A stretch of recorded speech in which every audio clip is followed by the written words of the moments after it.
El mar parecía un cristal negro hecho añicos por el viento. 12 de febrero de 1943. Atlántico Norte, a medio camino entre Groenlandia e Islandia. El destructor HMS Grenville cortaba el oleaje a 20 nudos, su proa golpeando olas heladas que estallaban en una llamarada blanca sobre la cubierta. El aire hería como vidrio molido. Cada respiración tenía sabor a sal y diésel. Bajo el haz del reflector, el mar hervía con nieve y espuma, convirtiendo el mundo en un torbellino de humo cambiante. El marinero principal, Harold Cairns, se inclinaba sobre la barandilla de popa, con las manos aferradas a un acero tan frío que le quemaba las palmas a través de los guantes. Las plataformas de cargas de profundidad temblaban con cada vaivén del barco. El sudor se mezclaba con el rocío dentro de su cuello. Tenía 27 años, era un aprendiz de astillero convertido en marinero, con 4 años de guerra a cuestas, y todavía se estremecía cada vez que el sonar lanzaba su eco metálico a través del casco, como un latido bajo el hielo. Cada pocos segundos, ping, pausa, ping. Cada nota tensaba los músculos de su espalda. El intercomunicador chispeó. Contacto rumbo 245, distancia 800. La voz del capitán no mostraba emoción, pero todos sintieron el pulso que escondía. En algún lugar bajo el casco, un submarino alemán se movía invisible por el agua negra. La tripulación corrió a sus puestos, las botas golpeando el metal escarchado de las cubiertas. Las lámparas de aceite del cuarto de armas se balanceaban en sus ganchos, lanzando arcos amarillos sobre los hombres que cargaban detonadores. El olor a cordita impregnaba el aire, mezclado con grasa y lana húmeda. Cairns revisó 2 veces las cápsulas de iniciación, con los dedos entumecidos por el frío. Las cargas, cilindros de acero llenos de alto explosivo, esperaban alineadas como tambores de trueno silenciosos. Detrás de él, las olas golpeaban la popa con impactos huecos que hacían vibrar la cubierta. En ese estruendo, alcanzaba a distinguir el ritmo de los motores, un latido humano encerrado en acero. «¡Patrón Bravo listo!», gritó alguien. Cairns asintió sin moverse. La última pasada había fallado. El sonar mostraba contacto claro, pero cada explosión había errado. Los alemanes siempre se escabullían entre las detonaciones, deslizándose por el agua vacía entre las ondas de choque. Ese espacio, el hueco del que nadie hablaba, lo perseguía más que el propio enemigo. Miró las cuerdas de liberación enrolladas junto a sus botas. El reglamento exigía que colgaran sueltas, sin nudos, alimentando una carga tras otra a intervalos exactos. Lo había visto hacerse cientos de veces, y había visto al mar tragarse su esfuerzo una y otra vez. Su mano se movió sin pensar. Enlazó una cuerda con otra, formando un nudo rápido que haría que la carga trasera cayera un poco más abierta. Un cambio mínimo, casi invisible, peligroso, prohibido. La orden llegó desde el puente. ¡Ataque! ¡Máxima velocidad! Los motores rugieron. La popa se hundió. Las olas se alzaron como colinas negras persiguiendo al barco. Cairns se aferró mientras el timonel giraba bruscamente a estribor. El mundo se inclinó. El estómago se le subió. El rocío le cegó los ojos. La voz del operador de sonar cortó el rugido del viento. Objetivo acercándose rápido. ¡Suelta el patrón! Cairns bajó la palanca de liberación. La primera carga se deslizó al agua con un silbido. Una tras otra siguieron, cayendo al mar con golpes sordos, como piedras lanzadas a un pozo. Las cuerdas se tensaron, tiraron, arrastraron. En vez de caer en línea recta, la cadena de cargas describió una espiral lenta. Por un instante, todo quedó en silencio, el mar tragándose el sonido. Entonces la noche se abrió en dos. La primera explosión levantó la popa fuera del agua, lanzando a los hombres contra barandillas y mamparos. Otra detonación siguió casi al instante, más cerca, más aguda. Una cadena de estallidos que parecía retorcerse bajo el casco. Las luces titilaron.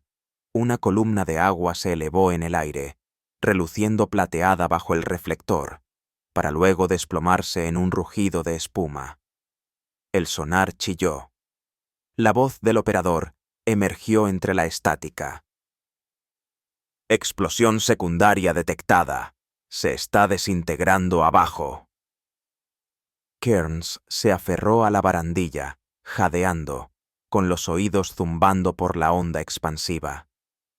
El mar brillaba débilmente con aceite y fuego. Fragmentos de metal flotaban en la superficie como hojas quemadas. Nadie habló durante varios segundos. Luego alguien rió. Una risa corta, incrédula. Miró hacia las cuerdas mojadas enrolladas junto a sus botas, aún vibrando por el retroceso.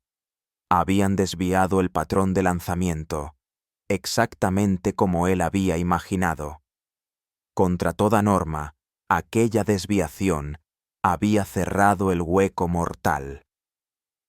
El capitán giró, buscando rostros en la cubierta. Buen trabajo, hombres. Mantengan el rumbo. Su voz tembló apenas bajo el rugido de los motores. Kearns no dijo nada. Le temblaban demasiado las manos para recoger las cuerdas con orden. El frío mordía más ahora que la adrenalina se desvanecía. Miró el agua oscura donde el submarino había desaparecido.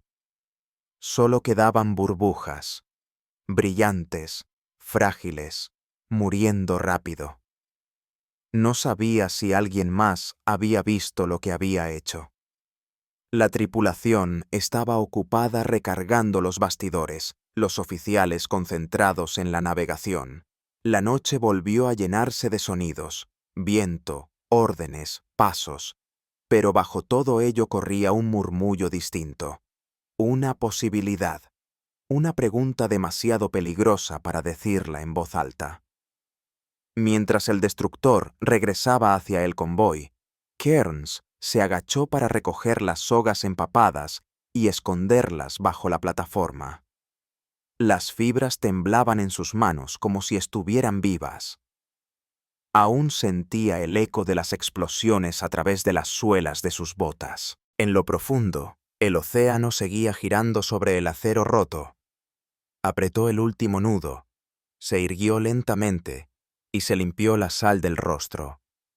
Las estrellas heladas sobre su cabeza parecían lo bastante cerca como para tocarlas. Su corazón seguía latiendo al compás del sonar. En algún rincón de su interior, entre el miedo y el cansancio, surgió un pensamiento claro. La certeza silenciosa de que aquella idea prohibida era solo el comienzo. Para marzo de 1943, el Atlántico Norte se había convertido en un cementerio infinito de acero retorcido y fantasmas a la deriva. Las manchas de petróleo se extendían por millas, brillando como vidrio negro bajo cielos grises. El viento arrastraba un hedor metálico de sal y combustible, mezclado con el humo agrio de los barcos incendiados. Los convoyes avanzaban a duras penas entre el aguanieve y la niebla, con las cubiertas de escarcha, las tripulaciones medio despiertas, medio congeladas, rezando por una luz diurna que nunca traía seguridad. En algún punto bajo las olas, el mar escuchaba, un cazador silencioso esperando volver a atacar. La batalla del Atlántico empezaba a volverse en contra de los aliados. En un solo mes, Los submarinos alemanes enviaron más de 70 buques mercantes al fondo. Más de 3.000 hombres desaparecieron en la oscuridad, sus nombres marcados como desaparecidos, en registros que se llenaban más rápido de lo que los barcos de suministros podían zarpar. La supervivencia de Gran Bretaña dependía de esos cascos de acero cruzando aquellas aguas, pero las escoltas destinadas a protegerlos estaban perdiendo el control. Las cargas de profundidad estallaban noche tras noche, aunque la mayoría de las detonaciones solo encontraban agua vacía. Destructores como el HMS Grenville seguían órdenes rígidas. Los manuales del almirantazgo dictaban cada movimiento. La velocidad de aproximación, el ángulo de ataque, la profundidad de la espoleta, el momento exacto de la liberación. La obediencia no dejaba espacio para el pensamiento. Los capitanes confiaban en el libro, los marineros confiaban en los capitanes. Pero bajo la superficie, el enemigo había aprendido esos mismos patrones. Los submarinos aguardaban entre las ondas de choque, deslizándose por los huecos donde ninguna explosión podía alcanzarlos. La precisión que antes definía la disciplina británica se había convertido en la causa misma de tantas muertes. Cairns lo había visto demasiadas veces. Ataques perfectos, datos perfectos, fracaso perfecto. Los operadores de sonar anunciaban el contacto, el barco giraba, el patrón se lanzaba y el mar se tragaba el sonido. Minutos después, el eco desaparecía. Otro fallo. Otro submarino escapaba para volver a cazar. En cubierta, nadie hablaba. La tripulación fumaba en silencio, los ojos hundidos por el cansancio y la sal.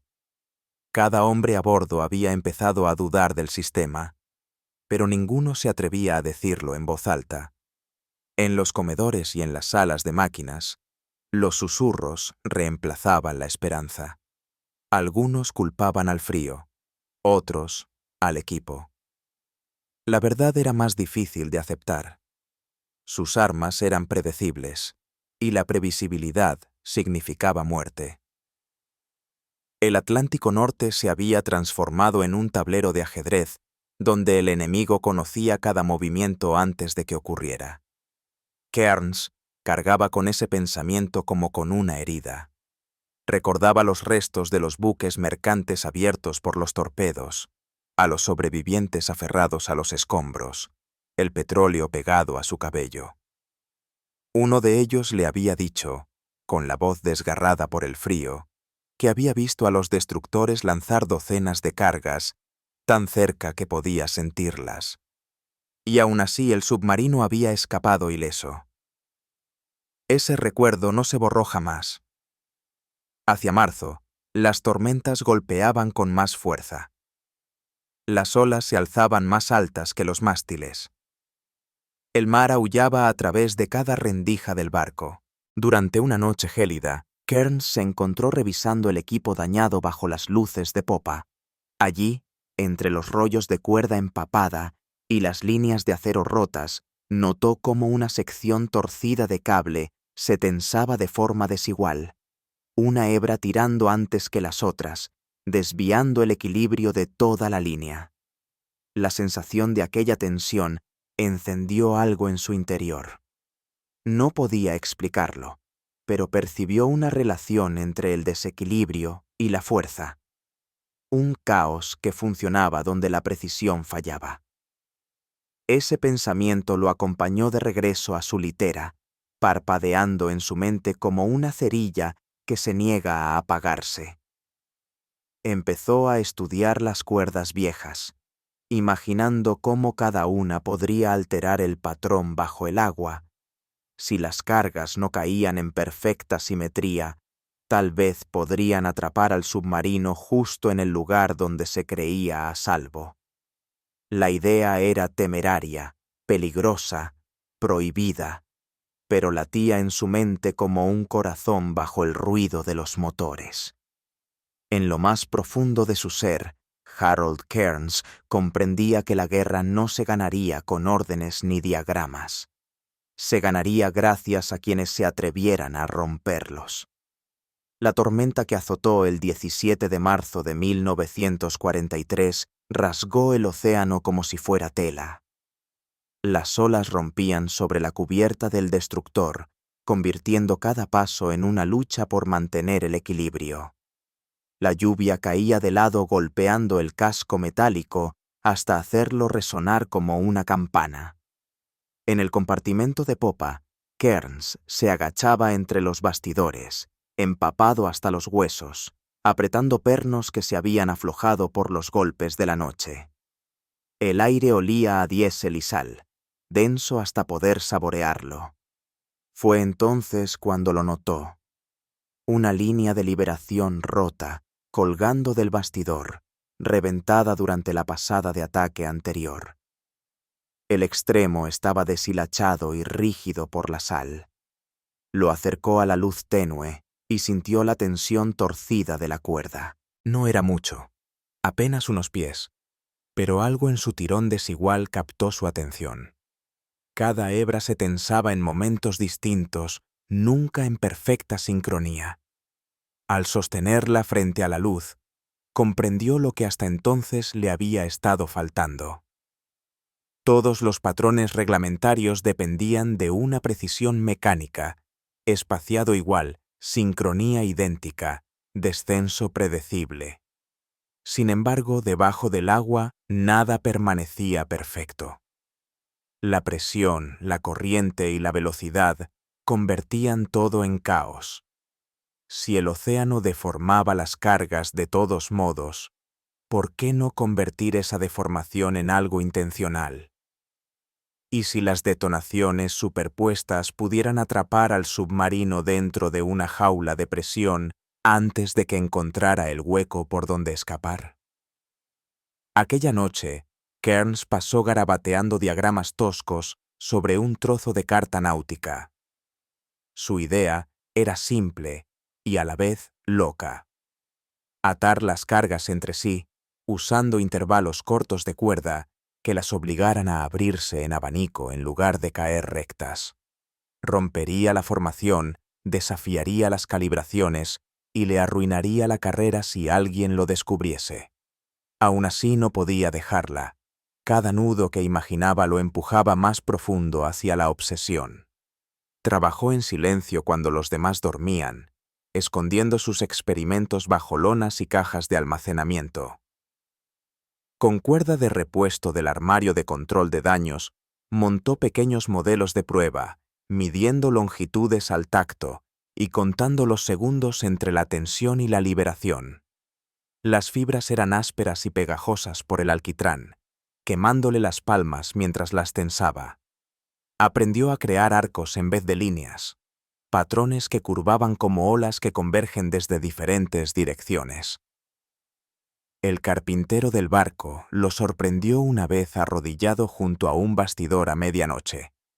Kearns murmuró algo sobre mantenimiento y el hombre no insistió. Todos estaban exhaustos y nadie cuestionaba nada que mantuviera las manos ocupadas, pero por dentro él sentía que la culpa se calentaba con cada nudo secreto que hacía. En los días siguientes el convoy cruzó mal tiempo. Las transmisiones alemanas llenaban la radio de estática y las manadas de lobos se estaban reagruparando. Los oficiales practicaban nuevas maniobras y la tensión se extendía por la tripulación como una capa de escarcha. Kearns se mantuvo apartado, observando la mar agitarse tras la popa, imaginando líneas invisibles retorciéndose bajo la superficie. Cuanto más pensaba, más claro le parecía el patrón. No caos, sino una armonía disfrazada de desorden. Probó pequeños fragmentos del sistema durante labores de mantenimiento, soltando lastres atados por la borda con la excusa de comprobaciones de lastre. Las cuerdas se abrían, tiradas por la corriente, moviéndose como seres vivos. Cuando la línea se tensaba, los pesos convergían de nuevo, y colapsaban con una fuerza que lo sorprendió. Ese movimiento, el tirón y el retroceso, le pareció exactamente lo que necesitaba. Una espiral de energía cerrándose sobre un objetivo que no podía huir. El peligro era evidente. Un cálculo erróneo podía hacer que una carga chocara con otra y volara la popa en pedazos. Incluso la sospecha de manipulación podría acarrear cargos por sabotaje. Aún así, Kearns no pudo renunciar. La imagen de los convoyes ahogados volvía cada vez que dudaba. La guerra estaba perdiendo demasiadas vidas en nombre de la seguridad de los procedimientos. Decidió preparar en secreto un juego completo. Mientras los demás dormían, ajustó el bastidor, ató la primera línea y marcó cada conexión con tiza. Le temblaban las manos mientras trabajaba, mezcla de miedo y expectación. Cuando terminó, las sogas colgaban ordenadas, relucientes por el rocío salado que entraba por la escotilla abierta. Para cualquiera que las viera parecía simplemente una reparación, pero Kearns sabía que había cruzado una línea que ningún manual permitiría. Al amanecer el océano yacía quieto y gris. La tormenta ya se había ido y el aire pesaba con la niebla. El capitán comunicó otro informe de contacto durante el desayuno. Un nuevo submarino acechaba al convoy desde el oeste. Las órdenes llegaron rápido, pasada de cargas de profundidad a primera detección. Kearns miró su aparejo oculto, las sogas húmedas enrolladas como serpientes bajo los bastidores. El aire del compartimento pareció más delgado, cargado con el zumbido grave de los motores acelerando. Apretó un último nudo, se limpió las manos con la manga y susurró sin dirigirse a nadie. La idea estaba lista. El mar decidiría si vivía o moría. 23 de marzo de 1943. El mar yacía oscuro como el carbón. El cielo era una sola losa de hierro que oprimía al convoy. El viento cortaba entre los cables con un silbido agudo y metálico. En la cubierta del HMS Grenville, cada superficie brillaba con escarcha y aceite. Los hombres se movían como sombras, los hombros encorvados, los ojos vacíos tras semanas sin dormir. En algún punto al oeste, el sonar captó el eco profundo de un submarino que se desplazaba en lentos círculos. La voz que llegó desde la sala de sonido rompió el silencio. «Contacto. Rumbo 270. Distancia 900 yardas». Las órdenes siguieron al instante. Los motores rugieron. La caza había comenzado. El destructor se lanzó hacia adelante, cortando las olas negras que golpeaban la proa y se derramaban en cascadas de espuma. Kearns ocupó su puesto en la popa. Sus manos enguantadas temblaban mientras aseguraba los pasadores de armado y revisaba las nuevas cuerdas ocultas bajo los equipos reglamentarios. No tenía aprobación ni informe de seguridad, solo instinto. El reglamento decía que su montaje podía alterar todo el patrón de ataque. La guerra no decía nada. El capitán gritó desde el puente, su voz apagada por el viento. «Velocidad de ataque total. Preparar patrón Bravo». La cubierta vibró al aumentar la velocidad. Kearns sintió la tensión a través de las suelas de sus botas, la vibración de los motores creciendo junto con el rugido del mar. El rocío le azotaba el rostro como fragmentos de vidrio. Los hombres gritaban rumbos, correcciones, ajustes de profundidad. El ruido se fundía en un solo ritmo: metal, agua y miedo. La voz del operador de sonar se quebró en el intercomunicador. «Objetivo acercándose. 600 yardas». La tripulación se quedó inmóvil en un silencio tenso. En algún lugar bajo ellos, un comandante alemán escuchaba también, ajustando la profundidad, preparando contramedidas.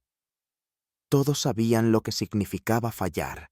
Otro torpedo atravesando el convoy, más hombres perdidos en el frío. Kearns aferró la palanca de liberación con el corazón desbocado. Las cuerdas parecían inocentes, simples líneas húmedas enrolladas bajo los bastidores. Las había vuelto a atar 3 veces, cada nudo pensado para tirar de forma desigual, curvando el patrón en espiral en lugar de dejarlo caer recto. No podía prever qué ocurriría después, solo que debía ser distinto. ¡Marca! ¡Suelta el patrón! Tiró de la palanca.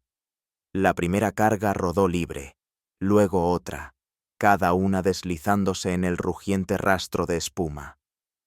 Las cuerdas se desplegaron, tensándose bruscamente mientras el barco giraba. Kearns sintió cómo tiraban contra sus guantes, cada una en un ritmo impredecible. Los segundos se alargaron. El océano se tragó las cargas por completo. Luego llegó el silencio, el instante suspendido antes del infierno. La primera detonación golpeó tan cerca que la cubierta se alzó bajo sus pies. Un destello ensordecedor iluminó la niebla desde abajo, brillando en azul durante un instante antes de colapsar en una lluvia blanca. Una segunda explosión siguió, más rápida de lo que el reglamento permitía, y una tercera se superpuso a ambas. Las detonaciones se fusionaron en una espiral de sonido que parecía viva, retorciéndose a través del casco. ¡Contacto perdido!, gritó el operador de sonar. Y, casi de inmediato, ¡explosión secundaria! ¡Se está desintegrando abajo! Kearns se tambaleó contra la barandilla, los oídos zumbando, los pulmones ardiendo por la onda expansiva. Un hedor a aceite subió desde el agua. Segundos después, la superficie estalló en burbujas oscuras y una capa de combustible. Aparecieron restos flotantes, fragmentos de metal, astillas de madera, pedazos de vida. El submarino había desaparecido. La cubierta estalló en vítores. Algunos hombres se daban palmadas en la espalda. Otros solo miraban el agua agitada, incapaces de creerlo. La voz del capitán llegó desde arriba, firme pero temblorosa. Hundimiento confirmado. Mantener posición. Kearns no dijo nada. Le temblaban las manos mientras recogía las cuerdas, volviendo a esconderlas bajo los bastidores. Las fibras humeaban ligeramente por la fricción, los extremos ennegrecidos y húmedos. Las enrolló con cuidado y las deslizó bajo la lona antes de que alguien las viera. A su alrededor, la tripulación aún reía y gritaba, pero su mente estaba lejos, repasando cada sonido, cada vibración, cada segundo de retraso entre las explosiones. Había funcionado.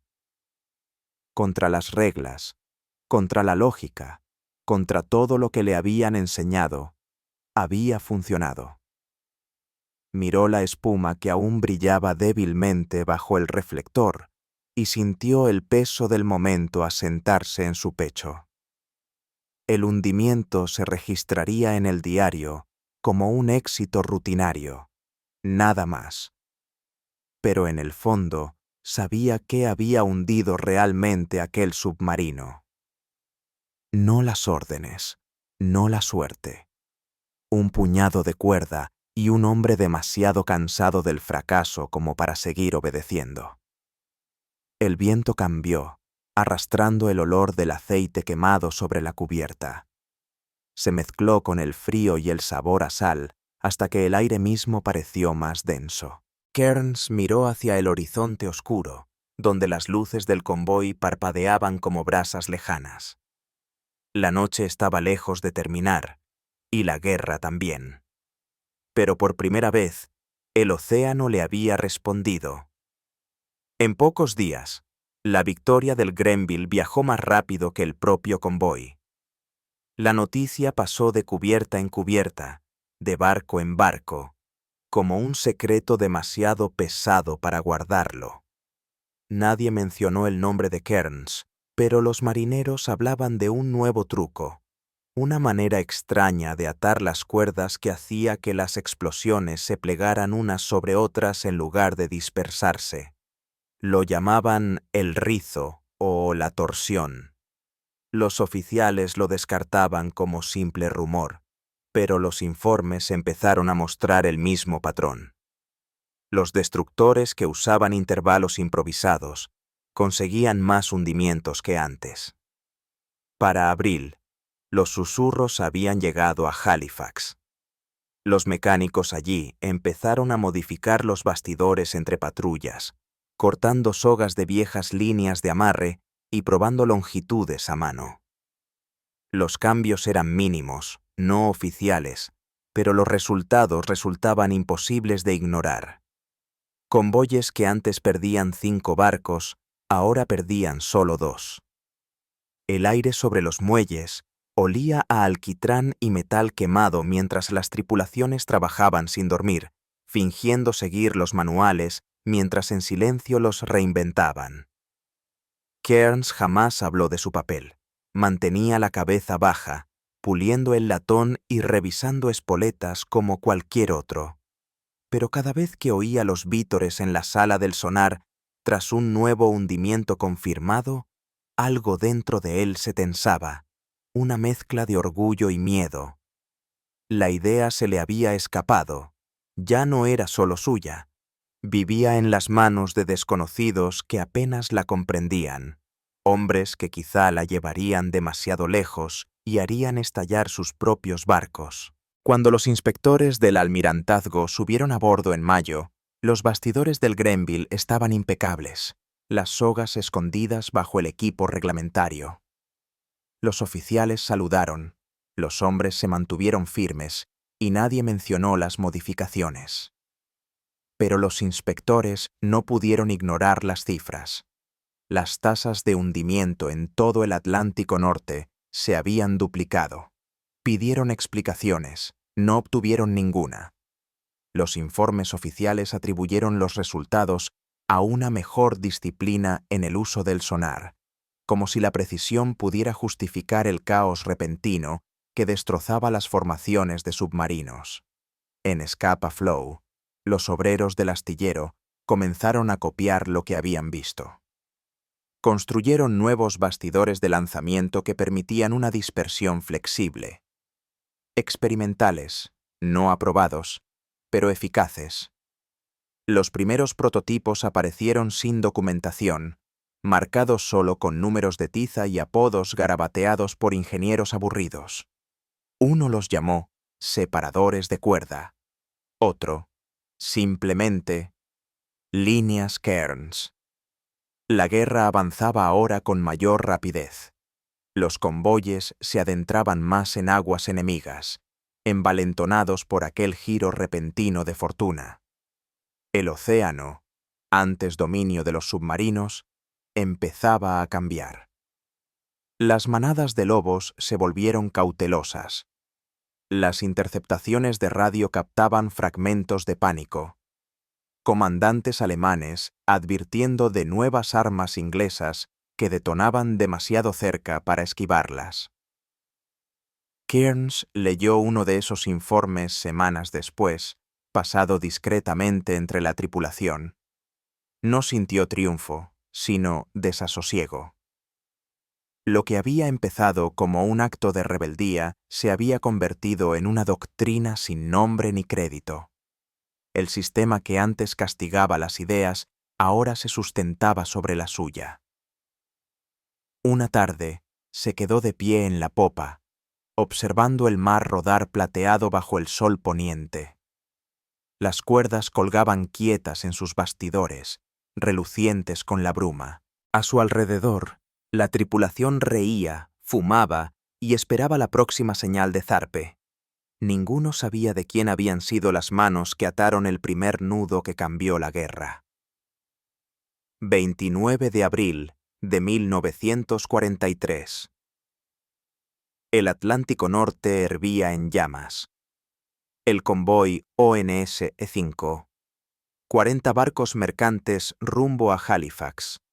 Avanzaba tambaleante entre la niebla y los truenos. A su alrededor, el océano ardía con incendios de petróleo donde los petroleros se habían hundido.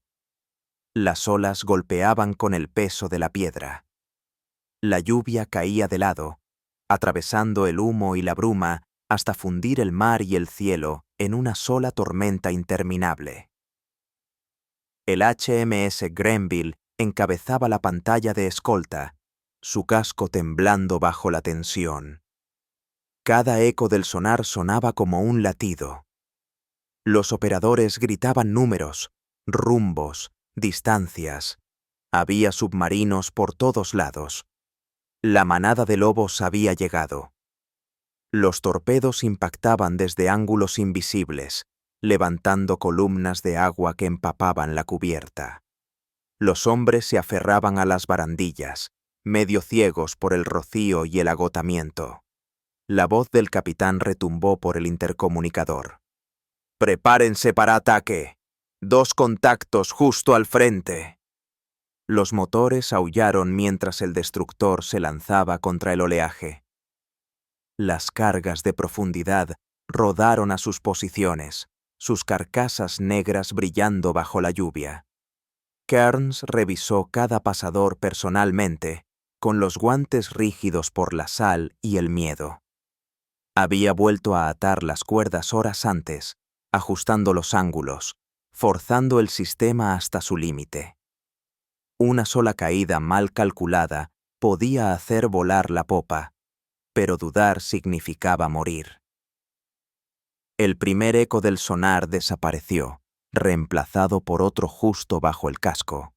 «¡Están debajo de nosotros!», gritó el operador. La orden del capitán llegó clara y definitiva. «¡Suelten todo!». Kearns bajó la palanca. La cubierta se estremeció. Una a una, las cargas cayeron al mar encabritado, arrastradas de lado por su aparejo curvado. El patrón se abrió en espiral, descendiendo a través del humo y la oscuridad. Por un instante, el océano quedó inmóvil. Luego estalló. Las explosiones se unieron en una sola ola rugiente que sacudió el barco hasta los cimientos. El aire se volvió blanco con la espuma, con sabor a metal y cordita. Una onda expansiva recorrió la superficie, lanzando restos y burbujas de aire hacia la luz. Segundos después, un retumbo más profundo siguió. El inconfundible crujido de un casco partiéndose bajo presión. Una voz desde el sonar rompió la estática. «Un contacto destruido. Otro emergiendo». El Grenville viró bruscamente a babor. A través de la niebla, la silueta de un submarino rompió la superficie, escorada, con la torre partida por el fuego. Trazadoras de ametralladora cruzaron la lluvia, destellos de chispas contra el acero. Otro destructor se unió al ataque, soltando una segunda andanada de cargas que lo remató con brutal certeza. Cuando amaneció, el convoy seguía a flote.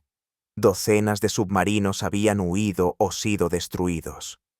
Incendios de petróleo ardían aún en el horizonte, brillando débilmente contra un cielo pálido. Los barcos supervivientes siguieron adelante, maltrechos pero vivos. Kearns permaneció en la popa, respirando el aire espeso y quemado.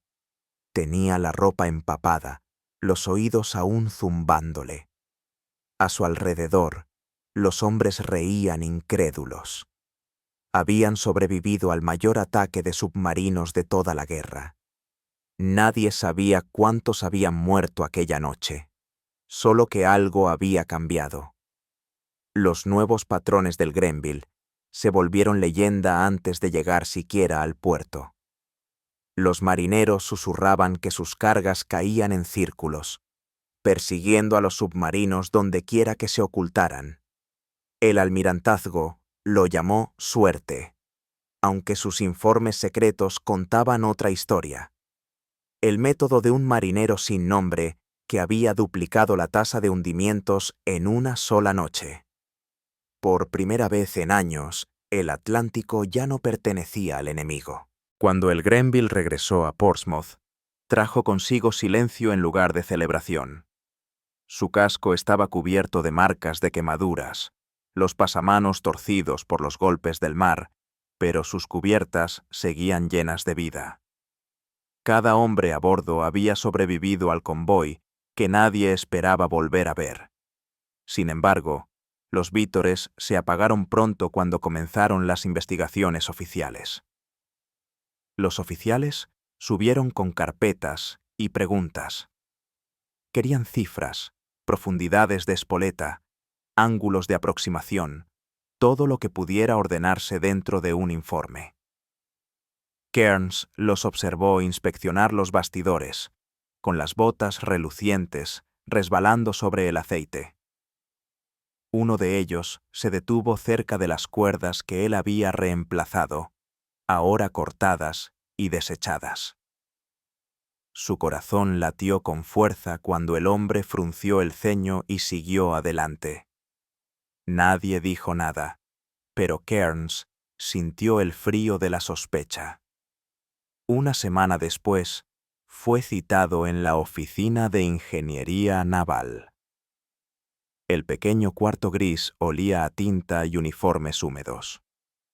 Al otro lado de la mesa se sentaban dos hombres con cuellos rígidos, los ojos fijos en una hoja mecanografiada. Le preguntaron sobre los registros de mantenimiento, la tensión de las cuerdas y los intervalos de liberación. El tono era cortés, pero cada pregunta pesaba. Cuando mencionaron secuencias de lanzamiento irregulares, comprendió que ya sabían. No lo negó. Explicó lo que había hecho: la dispersión curvada, los arcos de cuerda, las ondas de choque superpuestas. Sus palabras salieron tranquilas pero firmes, con la voz de quien ha pasado demasiado tiempo viendo repetirse el fracaso. El oficial más joven parecía intrigado, el mayor, aterrorizado. Le agradecieron, lo despidieron y le ordenaron no hablar del asunto hasta nuevo aviso. Pasaron 2 meses. Cuando aparecieron los nuevos patrones de cargas de profundidad en los manuales del almirantazgo, Cairns los leyó en un silencio atónito. Describían configuraciones de dispersión flexible, que reproducían casi exactamente su propio diseño. El hallazgo se atribuía a estudios de campo bajo condiciones operacionales. Sin nombres. Sin reconocimiento. De vuelta a bordo del Grenville, se difundió el rumor de que la Marina había estandarizado un nuevo patrón modificado tras la batalla del ONS-5. Los marineros bromeaban llamándolo la caída afortunada del marinero. Ninguno sabía quién la había creado. Cairns escuchaba, sonreía levemente y volvía a su trabajo. La guerra continuaba. El Atlántico se volvía más silencioso. Los convoyes empezaban a llegar enteros, sus pérdidas disminuyendo con cada patrulla. Los destructores regresaban al puerto marcados por la batalla pero victoriosos. Cada éxito trazaba una línea invisible hasta la innovación que había reescrito el ritmo de la guerra submarina. Una noche, de pie en la cubierta vacía, Cairns observó una columna de barcos avanzar por el horizonte. Sus luces de navegación titilaban entre la niebla como luciérnagas. Pensó en todos los hombres perdidos antes del cambio, en cada pecio silencioso que descansaba bajo aquellas aguas. El reconocimiento ya no importaba. La supervivencia sí. Había hecho lo que las órdenes prohibían y salvado lo que las reglas no pudieron proteger. En algún lugar debajo, el mar seguía su curso, indiferente, infinito, y aún resonando con el eco de explosiones que llevaban su huella. Cuando terminó la guerra, El Atlántico por fin cayó en silencio. El mar que antes había devorado convoyes enteros brillaba ahora con una paz inquieta, su superficie rota solo por mástiles oxidados y manchas de petróleo a la deriva. Las tormentas continuaban, pero los disparos se habían detenido. Los destructores permanecían anclados en puertos olvidados, sus cubiertas despojadas de cargas de profundidad y equipo de combate. El olor a combustible seguía impregnándolo todo, un fantasma de aquellos años que se negaba a desaparecer. Harold Cairns dejó la Marina en 1946. Su baja llegó sin ceremonia, apenas una firma y un apretón de manos de un oficial cansado que no reconocía su nombre. Tomó un tren hacia el norte, de regreso a Bristol, la ciudad que había abandonado antes del Blitz. La estación olía a carbón húmedo y cartillas de racionamiento. Las multitudes vitoreaban a los soldados que regresaban, aunque pocos notaron al hombre silencioso que llevaba una bolsa de lona oscurecida por las manchas de sal. No tenía medallas ni discursos esperándolo, solo la extraña quietud de quien ha sobrevivido. Encontró trabajo en un astillero del río Avon, reparando pesqueros para hombres que habían servido bajo sus órdenes. El ritmo del tiempo de paz le resultaba antinatural, el golpeteo de los martillos más suave que el trueno de la guerra, el olor a pintura reemplazando al de la cordita y el aceite. Pero cada vez que enrollaba una cuerda, sus manos recordaban aquellas noches en el Atlántico Norte. La tensión, el tirón, el instinto que los había salvado a todos. Los años pasaron, el mundo siguió adelante. Nuevas guerras comenzaron en otros lugares, libradas con máquinas más modernas y metales más limpios. Cairns envejeció en silencio, viviendo en un piso modesto con vista a los muelles. A veces leía informes navales en el periódico, menciones de sistemas de dispersión adaptativa, en manuales de entrenamiento antisubmarino, innovaciones atribuidas a experimentos anónimos de tiempos de guerra. Nunca hablaba de su participación, aunque sus ojos se detenían en esas palabras más de lo que él pretendía. En 1958, un joven oficial del almirantazgo visitó el astillero para estudiar equipos antiguos. Al ver a Cairns ajustar una grúa, reconoció su nombre en un anexo clasificado oculto en los archivos de instrucción. «Usted fue quien probó el método de espaciamiento flexible», dijo en voz baja. Cairns sonrió apenas, se limpió las manos con un trapo y respondió: «No, hijo, fue el mar quien lo probó. Yo solo escuché». Cuando murió en 1971, pocos recordaban su historia. Su nombre apareció una sola vez en un obituario local, descrito simplemente como mecánico de astillero y veterano naval. Pero bajo las olas, su legado perduraba. Cada carga de profundidad moderna, cada torpedo acústico, llevaba una huella de su idea. Despliegue flexible, dispersión variable, el patrón nacido de cuerda e instinto. El océano guardó sus secretos, pero los ecos de su invención nunca dejaron de viajar. Mucho después de su muerte, los pulsos del sonar seguían recorriendo las profundidades, rebotando en los pecios silenciosos que marcaban el lugar donde todo había comenzado. Y en algún punto de esa oscuridad infinita, el agua aún recordaba las manos que le enseñaron a contraatacar.